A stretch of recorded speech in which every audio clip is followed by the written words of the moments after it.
August 31st, 1997. Just after midnight. The tunnel entrance swallows black Mercedes. Somewhere in the English countryside, on an island in the middle of an ornamental lake, a stone mansion waits in darkness. Althorp House. 500 years old. 60 rooms. 14,000 acres.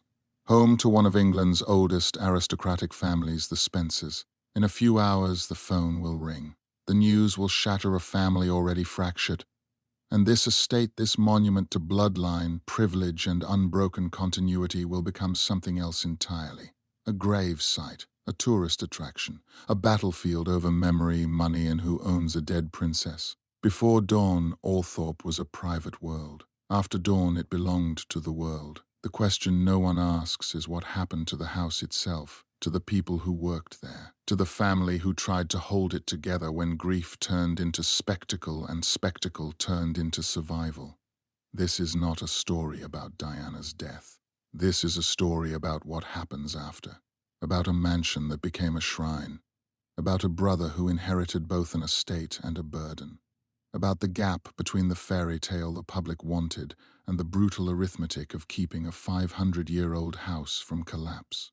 If you enjoy deep investigations into historic estates and the families who struggle to preserve them, please like, subscribe, and tell me in the comments which house to explore next. Your support makes these detailed stories possible. Thank you for being here. This is the story of Althorp House, and it begins long before a princess was buried on its grounds. Althorp House sits in Northamptonshire, roughly an hour northwest of London. From the outside, it looks like the England of postcards and period dramas. Red bricks softened by centuries, stone balustrades, formal gardens rolling toward an ornamental lake. A Palladian facade was added in the 1780s that gave medieval bones a Georgian face. 60 rooms inside. Picture galleries hung with portraits going back 4 centuries. Libraries filled with books no one reads anymore. Halls where footsteps echo on marble brought from quarries that closed generations ago. This is old money. Not the kind built in a generation or two, but the kind that moves through centuries, accumulating land, titles, art, and the quiet conviction that some families simply matter more than others. The Spencer family has held Althorp since 1508, through civil wars, revolutions, empire, and decline. Through fortunes made and lost, through marriages calculated for advantage and scandals buried by silence. For most of its history, Althorp was exactly what it appeared to be. A great house functioning as the center of a landed estate, generating income from tenant farms, employing local people, hosting shooting parties for aristocrats and politicians, maintaining its place in the social machinery of English power. The public barely thought about it. The family preferred it that way. Then came August 31st, 1997. Diana, Princess of Wales, died in a Paris car crash. Suddenly, Althorp was no longer a private estate. It was the burial place of the most famous woman in the world. And Charles Spencer, the 9th Earl Spencer, Diana's younger brother, inherited not just a house but a situation no aristocrat had ever faced before. How do you preserve a historic estate when millions of people want access to it? How do you mourn privately when grief has become public property? How do you pay the bills when the house itself has become a symbol people will fight over, protest around, and judge you for owning? The mansion had survived 500 years. It would survive this too. But survival would demand choices that tore at every principle the family had held. Choices about privacy and publicity, about tradition and money, about what it means to inherit a legacy when that legacy now includes a grave that draws pilgrims from across the world. This is the story of Althorp after Diana, a story about what happens when history collides with celebrity, when duty collides with debt, when a house built to project continuity and control must adapt or collapse under the weight of its own past. The story begins not with a funeral, but with the question every great house eventually faces. How long can this last? Althorp House was not raised in a single burst of ambition like the Gilded Age palaces of America. It accumulated slowly, methodically, over centuries. The first Spencer purchased the manor in 1508 with wealth made from sheep farming and land speculation. What stood then was modest by later standards, a medieval hall, stone walls, narrow windows, rooms built for function rather than display. But the family understood something fundamental about English power. Land was everything, not just wealth but identity, not just income but legitimacy. They bought more acreage. They married carefully, merging estates with other ambitious families. They adapted to each new era without losing their grip on what mattered: the land, the title, the unbroken line stretching backward through generations. By the 17th century, the Spencers had climbed into the highest ranks of English aristocracy. They had money from wool and agriculture. They had connections through strategic marriages. And they had something more valuable than either: continuity. While other families rose and fell with political fortune or financial collapse, the Spencers endured. They picked the right sides in civil wars, or at least survived picking the wrong ones. They accumulated titles: baron, earl, honours that came with seats in Parliament and access to the crown. Althorp grew with them, room by room, wing by wing, each addition marking a new generation's success. The house sat at the center of an agricultural empire. Tenant farmers worked on Spencer land, paying rent that flowed back to the estate. Villages depended on Spencer's employment. Local churches received Spencer patronage. This was not just ownership. It was a system, a hierarchy where the family at Althorp stood at the apex, and everyone else arranged themselves in descending order below. The system was feudal in spirit, if not in law. It was also remarkably stable. For centuries, it worked. But systems built on land face a fundamental problem. Land does not multiply. You can improve it, extract more from it, but you cannot create more of it. As England industrialized, as new fortunes were made in factories and finance, the old landed families found themselves outpaced. Their wealth was locked in acres and stone. The new money was liquid, mobile, ruthlessly efficient. The Spencers were still aristocrats, still powerful, still socially superior. But their economic position was more fragile than it looked. By the late 19th century, cracks were showing. Agricultural depression hit rural England hard. Tenant farmers struggled to pay rent. Estate income declined. And then came the death duties, inheritance taxes designed specifically to break up large estates and redistribute wealth. Every time a Spencer died, the estate had to pay the government a substantial portion of its value. Land was sold, art was auctioned. The empire contracted. Althorp survived, but survival came at a cost. The house that symbolized continuity was quietly being hollowed out, generation by generation, sale by sale. The facade remained intact. The family name still commanded respect, but the foundation was eroding, and everyone involved knew it. The question was not if something would have to give, but when and what form that breaking point would take. By the 1780s, Althorp needed updating. The old Tudor pile looked medieval because it was, but fashion had shifted. The Georgian aristocracy wanted classical symmetry, Palladian proportions, facades that whispered Rome rather than shouting feudalism. Henry Holland, the architect, was hired to transform the exterior while leaving the interior bones intact.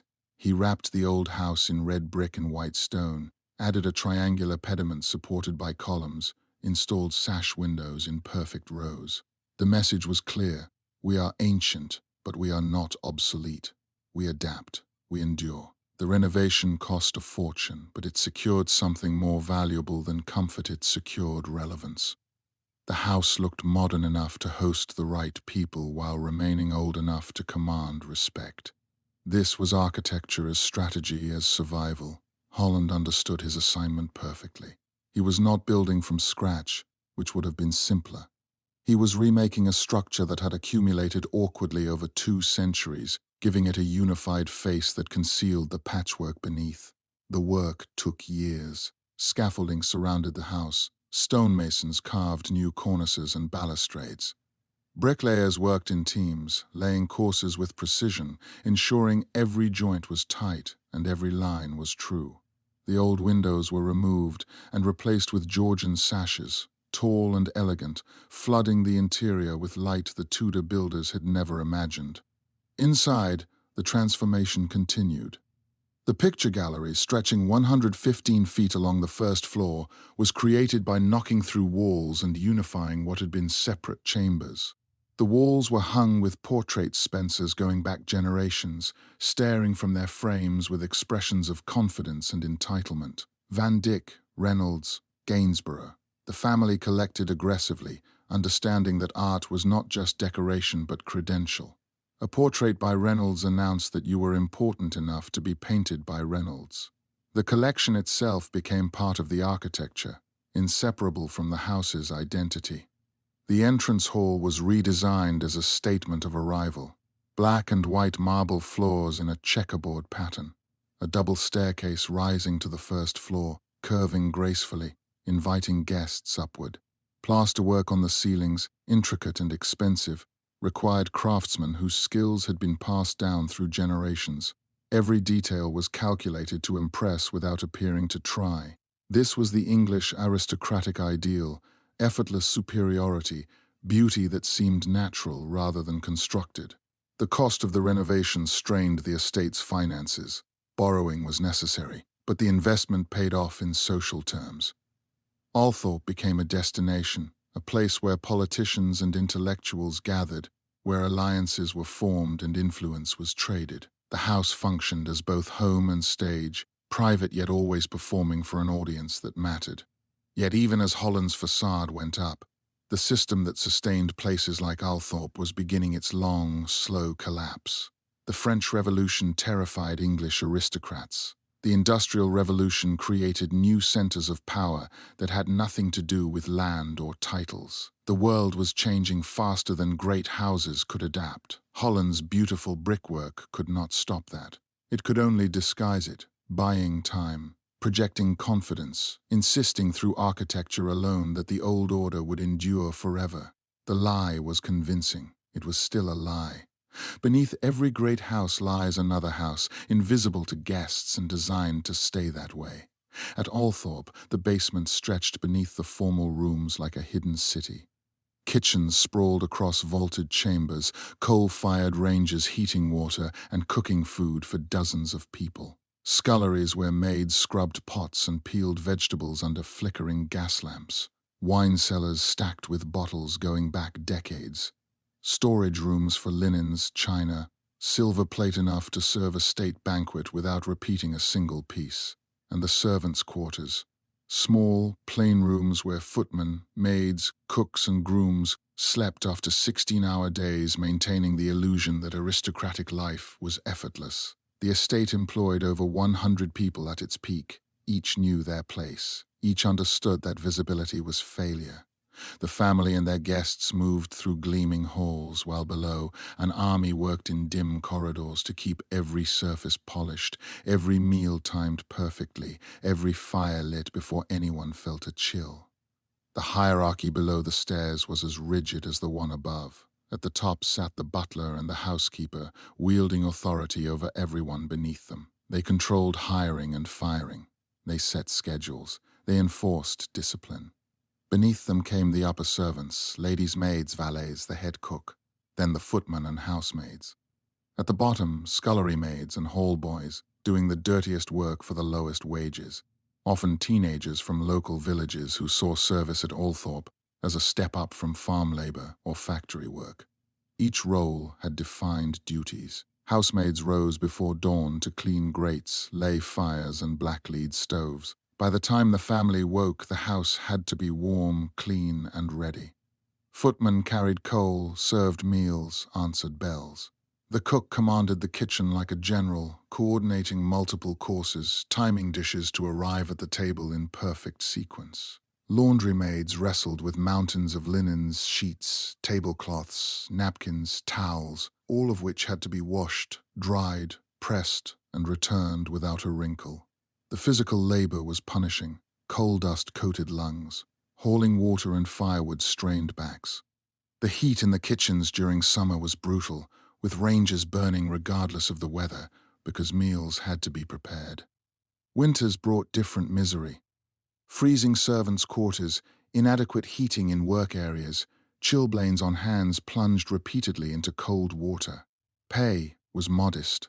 A housemaid in the late 19th century might earn £10 to £15 per year, plus room and board.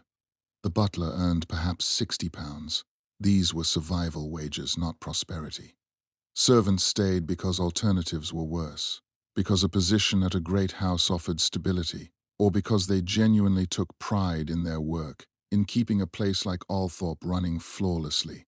The estate records preserve fragments of their lives, names in ledgers. Occasional photographs showing staff lined up by rank outside the house, faces solemn, dressed in uniforms that announce their subordination. A few left diaries or letters. Most vanished into silence, their labor erased from history as thoroughly as they had been erased from visibility during their working lives. They were the engine that powered Althorp. Without them, the house was just empty rooms and cold stone. With them, it became a working organism, alive, functional, impressive. They made the magic possible. The magic required their invisibility. By the early 20th century, the arithmetic of great estates was turning brutal. Death duties, inheritance taxes introduced in 1894 and raised repeatedly devoured fortunes with every generational transfer. World War I killed heirs and drained coffers. The 1930s depression collapsed agricultural income. Servants left for factory jobs that paid better and demanded less deference. Althorp, like hundreds of other country houses, faced a choice: adapt or die. The seventh Earl Spencer, Diana's grandfather, tried to hold the line. He sold art. He closed the wings of the house. He reduced the staff to a skeleton crew. But the pressure never eased. Maintaining Althorp cost tens of thousands of pounds annually, heating, repairs, taxes, wages for the remaining workers. The estate's farms still generated income, but not enough. The family was asset-rich and cash-poor, a common aristocratic trap. The house was priceless. It was also increasingly unsustainable. The numbers told a grim story. In 1914, when the sixth Earl died, death duties took a substantial bite from the estate's liquid assets. Art had to be sold to cover the bill. Again in 1922, when his son died prematurely, more duties, more sales. Each generational transfer meant losing pieces of the collection that had taken centuries to assemble. Paintings, furniture, manuscripts, silver all auctioned at Christie's or Sotheby's, dispersed to collectors and museums, never to return. The agricultural depression hit hard. Tenant farmers could not pay rent. Some abandoned their leases entirely, leaving fields fallow. The estate's primary income stream weakened year by year. Attempts to modernize farming methods required capital investment the estate did not have. Borrowing meant interest payments that further strained cash flow. The spiral was vicious and accelerating. Staff reductions meant visible decline. Fewer hands to maintain the house meant deterioration crept in. Rooms that had once gleamed grew dusty, paint peeled, the carpets were thin. The gardens, once immaculate, became overgrown in sections where groundskeepers no longer worked. Althorp was still grand, still impressive, but close inspection revealed neglect.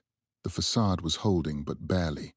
The seventh Earl, Albert Spencer, was a traditionalist who hated every compromise he was forced to make. He loved Althorp deeply and saw it as his duty to preserve and pass it on intact. But duty could not overcome economics.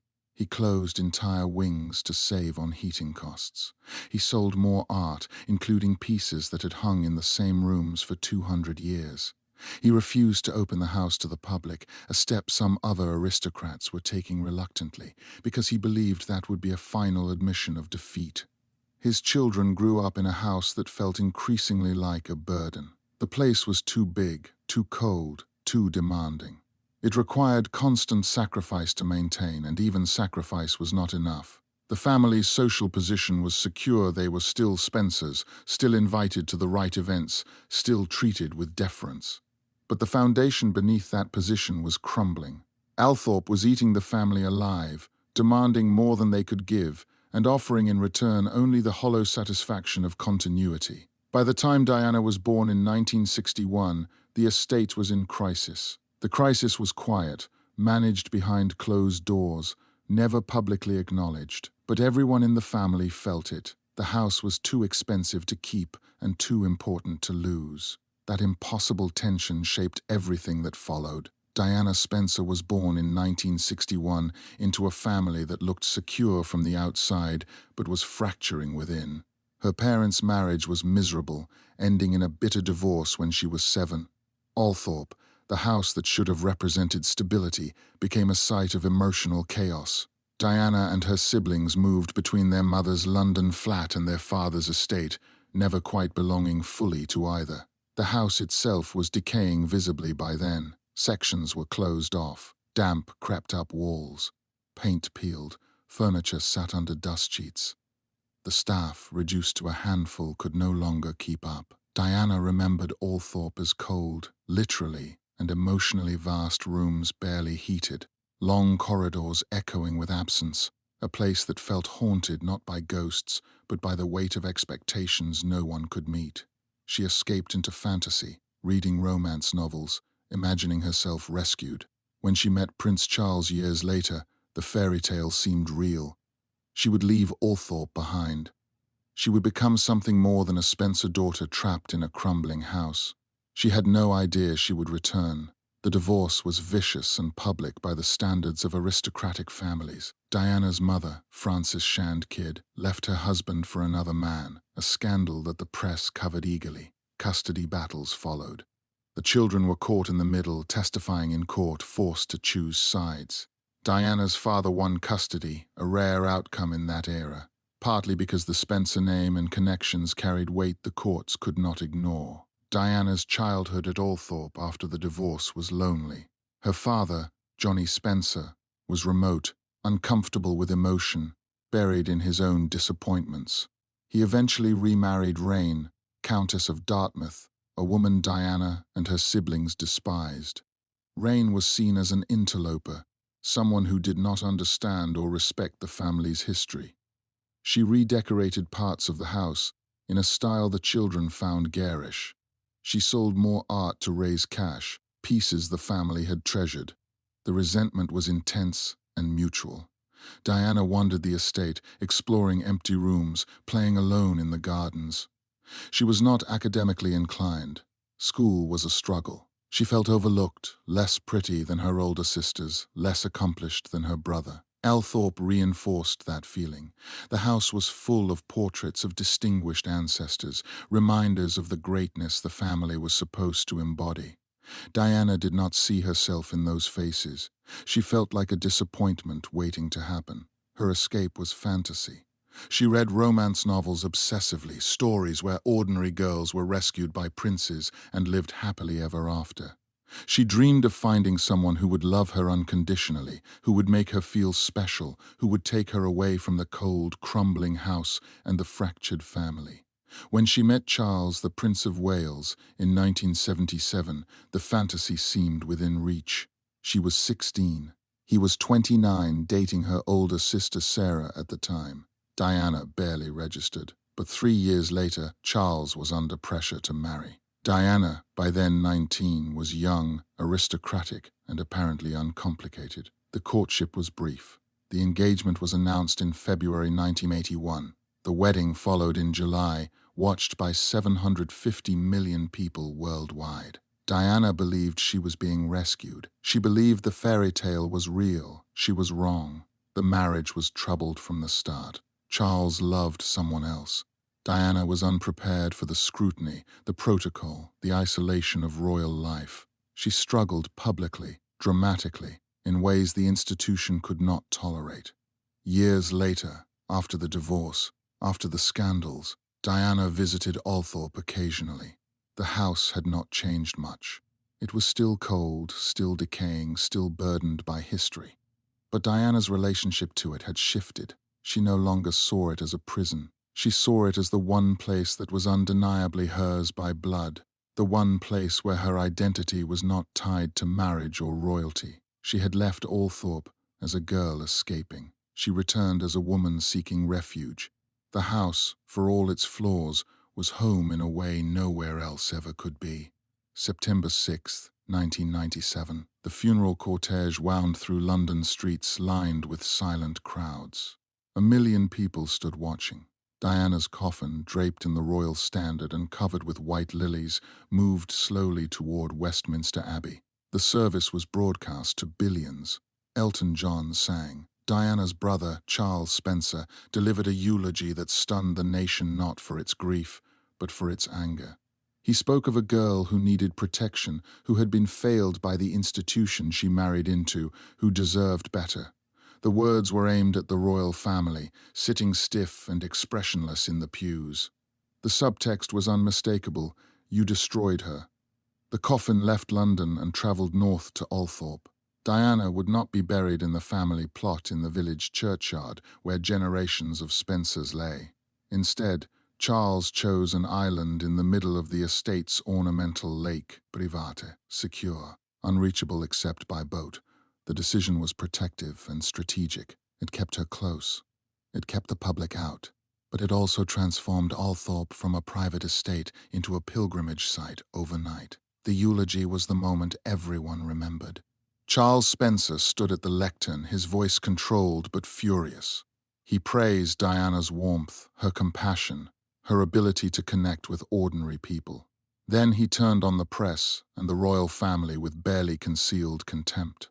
He promised to protect Diana's sons, William and Harry, from the forces that had hounded their mother. He vowed they would not be prisoners of royal protocol. The applause started outside the abbey, among the crowds watching on screens. It rolled inward, breaking the silence inside, a breach of funeral decorum that felt like rebellion. The royal family did not react visibly. The Queen sat motionless. Charles, Diana's ex-husband, stared ahead. But the message had been delivered. The Spencer family was not going to be deferential. They were angry, and they were using Diana's funeral as a platform to say so. The journey to Althorp took hours. The cortege moved through crowds the entire way, people lining roads and bridges, throwing flowers onto the hearse. By the time the procession reached Northamptonshire, the route was carpeted in petals. At Althorp, the family waited. The coffin was carried across a temporary bridge to the island. Only close family attended the burial. No press, no cameras, no crowds. Just a small group standing beside a grave dug into the earth of an island that had, until that moment, been a quiet, private corner of the estate. The choice of the island was Charles Spencer's. He later explained that he wanted Diana to be in a place where she could rest undisturbed, where the public could not reach her, where the media could not film her grave. The family plot in the churchyard would have been vulnerable, accessible, constantly visited. The island offered protection. It also offered control. Access to the island required permission from the Spencer family. They would decide who visited, when, and under what conditions. The decision was immediately controversial. Many who mourned Diana wanted to visit her grave, to leave flowers, to pay respects in person. The island made that impossible. Critics called it elitist, a denial of the public's connection to Diana. Defenders argued that Diana had been denied privacy in life and deserved it in death. Both sides were right. Both sides were also missing the deeper point. The island did not just protect Diana's grave. It protected the estate. It turned Althorp into something new, a memorial site that controlled access, that monetized grief, that transformed private land into a public symbol while keeping the public at a carefully managed distance. Within days, flowers began arriving at Althorp's gates by the truckload. Thousands of bouquets, cards, teddy bears, photographs. The estate had no infrastructure to handle this. Staff worked around the clock trying to manage the influx. The grief was genuine, overwhelming, and impossible to contain. Althorp had become the focal point for a national mourning that had no clear outlet, no established ritual. The house was no longer just a Spencer family seat. It was a shrine, and shrines once established are almost impossible to dismantle. Charles Spencer, the 9th Earl, inherited Althorp in 1992 when his father died. He was 37 years old. The estate was deeply in debt. Death duties demanded millions. The house needed urgent repairs, roofs leaking, wiring failing, stonework crumbling. The farms generated modest income, but nowhere near enough to cover costs. Charles, like his predecessors, faced the old aristocratic dilemma: sell everything or find a way to make the house pay for itself. He chose the latter. In 1998, Althorp opened to the public for the first time. Guided tours. A Diana museum in the old stable block. Entry fees are set high enough to generate serious revenue. The decision horrified traditionalists. The Spencer family had guarded their privacy for 5 centuries. Now strangers walked through the rooms, stared at portraits, and asked intrusive questions. But the money was real. Ticket sales, gift shop revenue, event bookings, it all added up. Slowly, painfully, the estate stabilized. The cost was privacy. The cost was controlled. The cost was admitting that survival mattered more than pride. The inheritance came with a crushing financial burden. The 8th Earl had managed to keep Althorp running, but barely. When he died, the bill came due. Death duties were calculated as a percentage of the estate's total value. Land, house, art collection, everything was assessed. The figure was staggering. Charles did not have the liquid capital to pay. Borrowing was necessary, which meant interest payments added to the estate's already heavy operating costs. The house itself was in poor condition. Years of deferred maintenance had taken their toll. The roof leaked in multiple places. Water damage threatened ceilings and walls. The electrical system was outdated and dangerous, installed decades earlier and never properly upgraded. Plumbing failed regularly. Heating costs were astronomical, trying to warm 60 rooms in a structure built before insulation was understood. Every inspection revealed more problems. Every estimate for repairs added zeros to the total. Charles faced a choice many aristocrats before him had faced. He could sell, break up the estate, auction the art collection, which alone would fetch millions, sell portions of the land to developers, liquidate everything and walk away with enough money to live comfortably for the rest of his life. Many families had chosen exactly that path. The countryside was dotted with former great houses, stripped and sold, converted to hotels or schools or demolished entirely. But Charles could not bring himself to do it. Althorp was not just property. It was an identity. 5 centuries of family history lived in those walls. Selling felt like betrayal, like admitting that the Spencer line had failed at the one task that mattered: passing the estate intact to the next generation. He decided to fight. The question was how. Opening to the public was the most viable option. Other estates had done it successfully.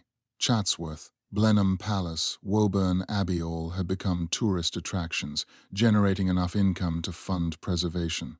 The model worked, but it required surrendering privacy, accepting that the house would no longer be exclusively a family home.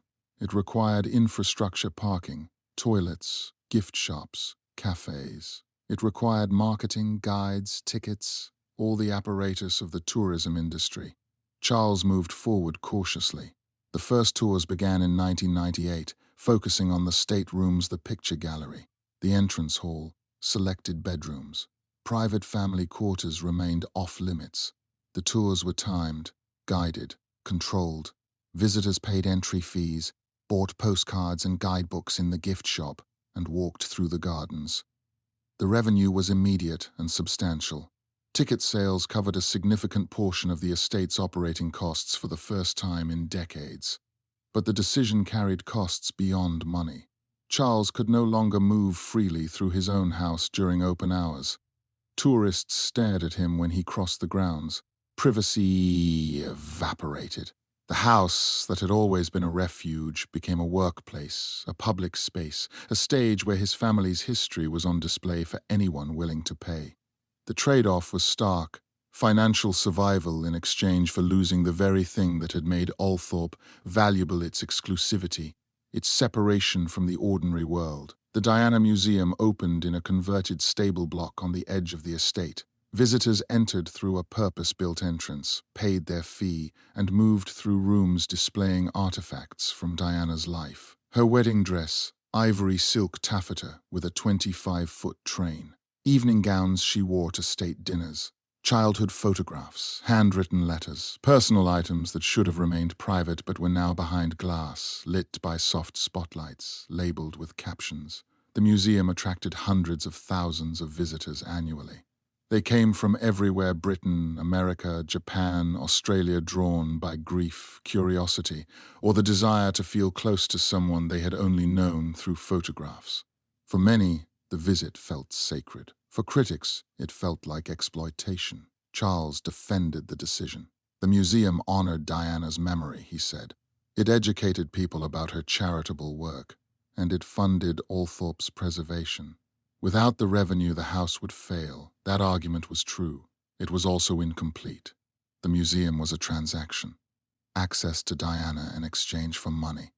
Memory as a commodity. A dead princess monetized to save a 500-year-old house. The museum was carefully designed. The stable block, a beautiful 18th-century structure in its own right, was gutted and modernized. Climate control systems were installed to protect the garments and documents. Lighting was theatrical but respectful, highlighting details without overwhelming. The flow was choreographed. Visitors moved through Diana's life chronologically, from childhood to marriage to divorce to death. Each room told part of the story. The wedding dress was the centerpiece, displayed on a mannequin in a darkened room, dramatically lit. The gown drew gasps. The fabric was delicate, the embroidery intricate. Visitors stood silently, staring, remembering the televised wedding watched by 750 million people.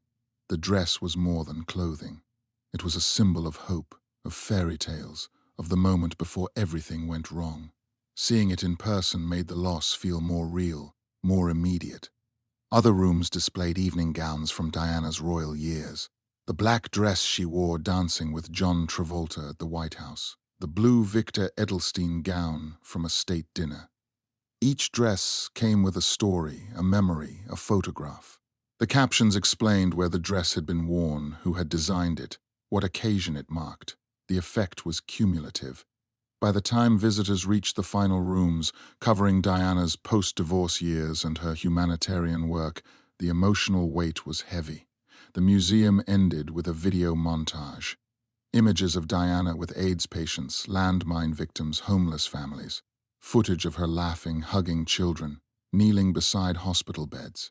The montage reinforced the narrative Charles wanted. Diana as compassionate, caring, someone who used her fame for good. The message was not subtle. She was not just a princess. She was a humanitarian. Her death was a loss to the world, not just to one family. Critics argued the museum was ghoulish, a family profiting from a dead relative's fame. They pointed out that entry fees were steep, that the gift shop sold Diana merchandise, that the entire operation felt commercial rather than memorial. Some former friends of Diana's said she would have hated it, that she valued privacy and would have been horrified to see her wedding dress on public display. Charles countered that the museum served multiple purposes. It did honor Diana's memory. It did educate visitors about her charitable work. And yes, it did generate revenue. But that revenue went toward preserving Althorp, a goal Diana herself had supported. She had loved the estate. She would have understood the need to do whatever was necessary to save it. The argument had merit. It was also self-serving, a justification that made the transaction feel more palatable. The deeper truth was simpler and harder to defend. The museum worked. Visitor numbers proved it. People wanted access to Diana, even in death, even through objects behind glass. They wanted to feel close to her, to touch some fragment of the story they had followed for years. The museum gave them that. The cost was turning a life into exhibits, intimacy into tourism, memory into commodities. But the alternative was letting Althorp collapse. For Charles, the choice was not really a choice at all. Behind the ticket counters and tour groups, a small permanent staff kept Althorp functioning. Guides led visitors through the state rooms, reciting scripts about portraits and furniture. Maintenance workers patched roofs and cleared drains. Gardeners kept the grounds immaculate, knowing every flower bed would be photographed. Security monitored the perimeter, watching for trespassers trying to reach the island. These employees inherited a strange job working in a house that was simultaneously a historic estate, a tourist attraction, and a burial ground. Some had worked at Althorp for decades, starting when it was still private, when the only visitors were friends of the family and the work was invisible, traditional service. The transition to public operation changed everything. The house was busier, louder, more impersonal. The family was less present. The work felt less like maintaining a home and more like running a museum. Some adapted, others left. Those who stayed did so for reasons beyond wages, loyalty to the place itself, to the continuity it represented, to the idea that Althorp mattered and deserved protection. The transition was hardest for long-time staff. People who had worked at Althorp for 20 or 30 years remembered when it functioned as a private residence. The family lived there full-time. Dinner parties were intimate, exclusive. The work was demanding but had a clear purpose, serving the family, maintaining their home. There was pride in that, a sense of being part of something important, something that stretched back centuries. Opening to the public disrupted that identity. Suddenly the work was serving tourists, strangers who knew nothing about the estate beyond what they had read or seen on television. The house was no longer a home in any meaningful sense. It was a museum that happened to have a family living in part of it. The relationship between staff and employers shifted from service to employment. The connection felt thinner, more transactional. New hires had a different perspective. They had never known Althorp as a private estate. For them, it was always a tourist site, always a workplace like any other. They led tours because that was the job. They maintained the grounds because that was what they were paid to do. The history was interesting but abstract. They had no personal connection to the family, no sense of inherited loyalty. The guides faced unique challenges. They had to learn detailed scripts about the house, its architecture, the art collection, and the Spencer family history. They had to handle questions tactfully, especially about Diana. Visitors asked constantly, where did she sleep? Where did she play as a child? Could they see her room? Could they visit the island? The answer to that last question was always no, but guides had to deliver it politely, repeatedly, without showing frustration. Security was more complicated than at other historic houses. Althorp had a grave that drew obsessive interest. People tried constantly to reach the island. Some attempted to swim across the lake. Others brought boats, launching them from the estate's waterfront before being intercepted. Some simply refused to accept that access was prohibited, arguing, pleading, occasionally becoming aggressive. Security staff had to balance politeness with firmness, understanding that many visitors were motivated by genuine grief while still enforcing strict boundaries. Maintenance never stopped. The house was old, complicated, vulnerable to weather and wear. Roofs needed constant attention. Gutters clogged with leaves, stonework weathered and cracked, paint peeled. The grounds required year-round care, mowing, weeding, pruning, planting. Every season brought its own tasks. Winter meant protecting delicate plants and managing ice. Spring required heavy planting. Summer meant constant watering and trimming. Autumn required cleanup, preparing the gardens for winter dormancy. The staff understood something visitors did not. Althorp's survival was not guaranteed. It required daily effort, constant vigilance, work that was unglamorous and often invisible. The house stood because people showed up every morning to keep it standing. Without them, the place would decay rapidly, no matter how many tourists bought tickets or how much Diana's memory drew crowds. The house was stone and wood, beautiful but inert. The staff were the ones who kept it alive. Charles Spencer never wanted to be famous. He inherited a title, an estate, and a role he had not chosen. Then his sister died, and he became the guardian of her memory, the gatekeeper of her grave, the man who had to balance family duty against public demand. The pressure was relentless. Journalists wanted statements. Conspiracy theorists accused him of hiding the truth about Diana's death. Strangers showed up at the gates demanding access to the island. Lawsuits threatened over estate management. Every decision how to run the tours, what to include in the museum, whether to allow media on the grounds was scrutinized and criticized. Charles wrote books, some about Althorp's history, some unrelated. He gave interviews defending his choices. He tried to maintain boundaries, to keep parts of his life private. The boundary kept eroding. Living at Althorp meant living under observation. The house that had once been a refuge became a stage. The role he played, dutiful brother, responsible steward, protector of legacy, was real. It was also a performance that never ended. The immediate aftermath of Diana's death was chaos. The media descended on Althorp. Satellite trucks lined the roads outside the gates. Reporters tried to bribe staff for information. Photographers used telephoto lenses from public roads, trying to capture images of the island. The attention was suffocating.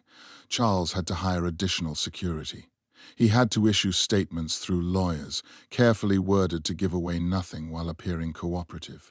He had to make decisions about the funeral, the burial, the memorial, all while navigating his own grief and his family's needs.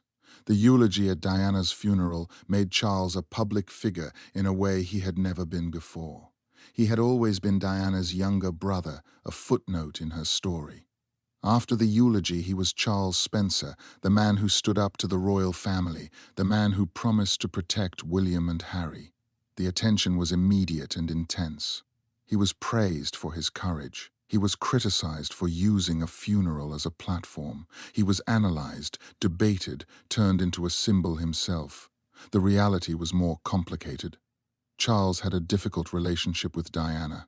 They were not especially close as adults. The divorce from their parents had damaged all the siblings in different ways.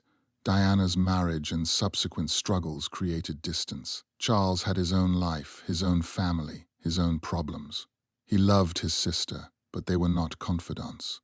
After her death, he found himself cast as her protector, a role he was not sure he deserved or wanted. Managing Althorp's transformation into a public site consumed his attention. Every decision was fraught. Opening the museum meant selecting which items to display, which aspects of Diana's life to highlight. Charles wanted to emphasize her humanitarian work, her warmth, her ability to connect with ordinary people. He wanted to downplay the scandals, the tabloid drama, the messy realities of her marriage and divorce. But visitors wanted the full story. They wanted the drama. Managing those competing demands required constant negotiation. Media requests never stopped. Journalists wanted interviews on Diana's birthday, on the anniversary of her death, on royal occasions. Documentaries needed footage, quotes, access. Charles said yes selectively, trying to control the narrative while knowing he could not fully control anything. Every interview was parsed for meaning, every statement analyzed. He could not afford mistakes. A single poorly chosen word could generate headlines, controversy, backlash. The conspiracy theories were perhaps the most exhausting. Some people refused to believe Diana's death was an accident. They insisted there was a plot, a cover-up, secret evidence. Charles was accused of being part of the conspiracy, of hiding information, of knowing more than he said. The accusations were baseless and relentless. He ignored them mostly, but they never stopped entirely. There was always someone showing up at the gates, demanding answers, insisting he owed the public the truth. Through it all, Charles tried to maintain some version of normal life. He had children. He had relationships that struggled under the pressure and scrutiny. He wrote books on topics unrelated to Diana history, biography trying to establish an identity beyond his role as her brother. The attempts were only partially successful. No matter what he did, he was Diana's brother first. The house ensured that. Living at Althorp meant living with Diana's memory every day, physically present in the form of the island grave, the museum, the endless stream of visitors who came not to see the Spencer family history, but to connect with her. The island sits in the middle of the lake, small, tree-covered, reachable only by boat. Diana's grave is there, marked by a simple stone. No flowers are allowed. They would require constant access and maintenance, and Charles wanted the site to remain undisturbed. Visitors can see the island from the shore, but cannot reach it. That distance is deliberate. It protects the grave from vandalism, from well-meaning pilgrims who would leave offerings until the island disappeared under trinkets and teddy bears. It also protects the family, ensuring that Diana's resting place remains private despite the public's insistence that she belongs to them. The decision has been controversial from the start. Some see it as appropriate, even necessary. Others call it elitist, a denial of access to people who loved Diana and want to pay respects. The debate never ends. What is certain is that the island changed Althorp's identity permanently. The house is no longer just a Spencer family seat. It is a memorial, and memorials once established are almost impossible to undo. The island was not always a significant feature of the estate. For centuries it was simply a landscaping element, part of the ornamental lake created in the 18th century to beautify the grounds. Trees were planted there to provide visual interest. The family occasionally used it for private moments, picnics, walks, but it was never central to Althorp's identity. Diana's burial changed that instantly and permanently. The grave itself is understated, a simple stone marker, an inscription with her name and dates, nothing ornate, nothing that draws more attention than necessary. The simplicity was intentional. Charles wanted the site to be peaceful, not a spectacle. He wanted Diana to rest quietly, undisturbed by the chaos that had defined much of her adult life. The ban on flowers puzzled many visitors. In British culture, leaving flowers at graves is a standard expression of respect and mourning. Denying that felt cold, overly controlling. Charles explained the reasoning. Allowing flowers would mean constant boat trips to the island to deliver them and remove wilted ones. It would mean disturbing the site daily, possibly multiple times daily during busy periods. The island would become a maintenance challenge, cluttered with offerings that would decay and require disposal. Worse, it would invite escalation. If flowers were allowed, what about photographs? Letters, candles, teddy bears? The line would be impossible to hold. Better to prohibit everything, keep the island pristine, ensure Diana's grave remained a place of rest rather than a pilgrimage site. The visibility of the island from the shore was a compromise. Visitors could see it. They could stand at designated viewpoints and look across the water. Many brought flowers anyway, leaving them at the shoreside memorial, a separate structure erected to give people a place to pay respects without violating the island's privacy. The memorial featured a classical temple design, elegant and simple. Flowers left, they were collected daily, photographed for archival purposes, then disposed of respectfully. Security around the island was tight and constant. Cameras monitored the shoreline. Guards patrolled regularly. The estate took attempts to reach the island seriously, prosecuting trespassers when appropriate. The message was clear. The grave was off limits, no exceptions. Some people respected that. Others saw it as a challenge. Over the years, dozens were caught attempting to swim or boat to the island. Most were motivated by curiosity or grief. A few had darker motives, hoping to steal something, leave something disturbing, or simply achieve notoriety. The island's presence shaped every aspect of Althorp's public operation. Tour routes were designed to include viewpoints but not to linger. Guides were trained to handle questions about the grave respectfully but firmly, giving minimal information and redirecting attention to other aspects of the estate. The museum mentioned Diana's burial but did not dwell on it. The goal was to acknowledge the grave's existence without making it the sole focus of visits. Yet it was the sole focus for many visitors. They came to Althorp because Diana was buried there. The house, the art, the gardens were secondary. The island was why they paid the entry fee, drove for hours, and stood in line. That reality was uncomfortable but undeniable. Althorp's survival depended on Diana's grave. The revenue came because of her. Without the island, without the museum, without the connection to Diana, Althorp would be just another country house struggling to attract visitors in a crowded heritage tourism market. The grave saved the estate. That fact was both true and deeply troubling, a bargain Charles never wanted to make but could not avoid. Charles Spencer is in his 60s now. His son will inherit Althorp eventually, along with the title, the debt, and the complications Diana's presence brings. The estate's financial model depends on tourism, but tourism depends on Diana's continued relevance.